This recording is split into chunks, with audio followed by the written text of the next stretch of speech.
জামাতে ইসলামের বর্তমান আমির ডক্টর শফিকুর রহমান নিয়ে আপনি এই বিষয়ে কিছুটা বলছিলেন।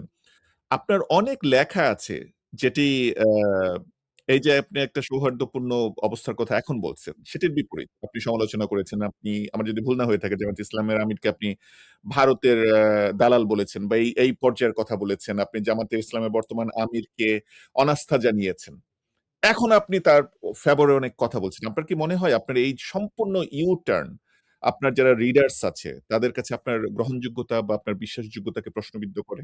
আ আমি এই ক্ষেত্রে বলব যে মানে আমাদের যে সাক্ষাৎ হয়েছে, এটা সাক্ষাতের জি। আ মানে যে আলোচনার বিষয়বস্তু সেটা খুব ইন্টারেস্টিং।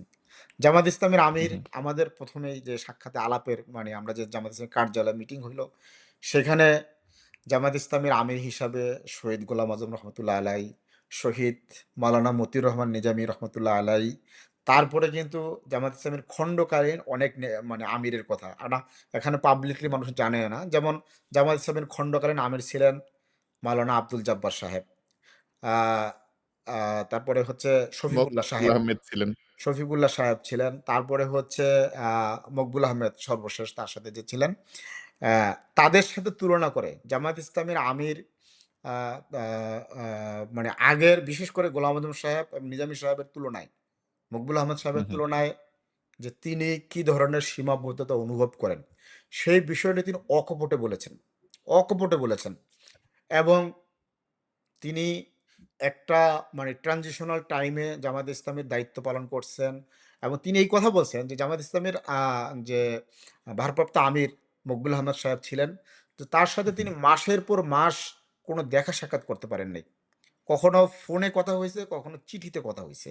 এরকম তাদের মধ্যে একটা জি। ইয়ে উনি ছিল। তো উনি তখন সম্ভবত সেক্রেটারি ছিলেন, তাই তো? সেক্রেটারি এটিএম আজহার যখন সেক্রেটারি গ্রেফতার জেনারেল হন তারপর তো জি, উনি জি, জি, জি। সেক্রেটারি জেনারেল ছিলেন। তো এখন উনি মানে যেই একটা আওয়ামী দুঃশাসনের সময়ে তিনি লড়াই করছেন, সেই সময়কার নানান সীমাবদ্ধতাকে তিনি আমাদের সঙ্গে আলোচনার সময় রিকগনাইজ করছেন।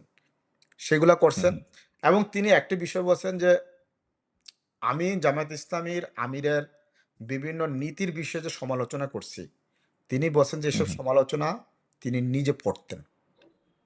এবং উনি বলছেন আপনার যে লেখাগুলো পড়তেন। আপনার আমাদের লেখাগুলো লেখাগুলা পড়তেন উনি। পড়তেন, আমাদের বার্তাগুলো আচ্ছা, নিতেন জি, এবং তিনি জি। একটা কথাই বলছেন যে, সেইসব মানে লেখায় যদি কোনো বার্তা থাকতো, তিনি বার্তাটাকে গ্রহণ করেছেন।